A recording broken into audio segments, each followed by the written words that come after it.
North Carolina Republicans are in absolute freefall right now amid the scandals that Mark Robinson has put them in. If you haven't been keeping up, Mark Robinson is the Republican nominee for governor down there. He's running against Josh Stein, the Democrat current attorney general, and he has been an absolute nightmare of a candidate. Now, listen, Mark Robinson has had scandals upon scandals upon scandals for a long time.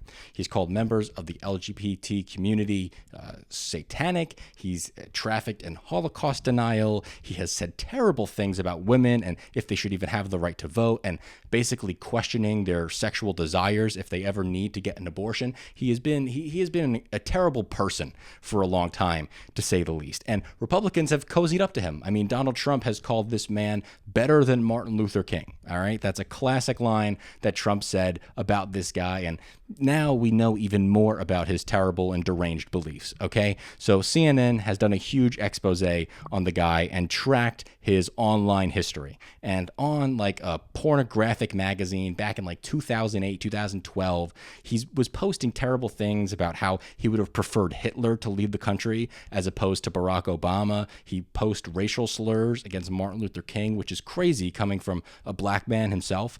But now his campaign is an absolute free fall. He's losing to Josh Stein by 10 points, and that's even those are polls before any of these terrible scandals about Hitler and all the rest. So now his campaign staff is leaving him in mass. He has his general consultant, his senior advisor dipping. His campaign manager is gone. His finance director is gone. His deputy campaign manager is gone. Almost everyone is leaving his campaign except two advisors and a bodyguard, is what I was able to read online about the only people who's left inside of his circle. This is not going to be possible to replace a month and a half before the general election.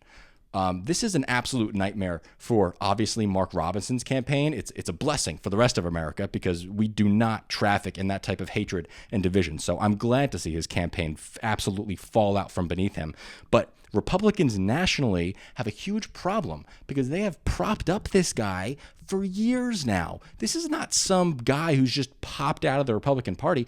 We're talking about the current lieutenant governor of one of the biggest states in the country, one of the fastest growing, one of the biggest states for business. Okay, this state has been running with a lieutenant governor who believes these terrible things, and the Republican Party has been propping him up. Like I said, Donald Trump is calling him Martin Luther King. Lindsey Graham was pushing him for a very, very long time, and now Republicans are having to circle the wagon. They're having to come back around and shoot old Lassie down because they know, we gotta get away from this guy. So Lindsey Graham went on the Sunday shows today, and he's over on Meet the Press, and he basically puts Mark Robinson out to the pasture. Okay, he basically says like, no, if this is all true, he's done. He should just leave. It's over. He said terrible things. Mark Robinson described himself as a black Nazi. Okay, so Lindsey Graham was just like, if this is all true, he's done, disavowed. But he also makes a really good point. Mark, listen, Mr. Robinson, if this isn't true, where's your argument against it? Where's your pushback? Lindsey Graham basically says, this is a great point. Mark Robinson, you don't just have an obligation to yourself to defend yourself. You have an obligation to your voters, to your party to defend yourself if this isn't true. And all Mark Robinson has to say is that it's all AI generated fake news. That's not going to cut it, dude. That's not going to cut it, okay? We have the receipts here. We know what you've been up to. So not just Lindsey Graham having to defend for him, they also asked J.D. Vance to defend him. And J.D. Vance does a terrible job. Basically what he says is, we'll see what happens. Some of this stuff turns out to be fake all the time, but we'll see what happens.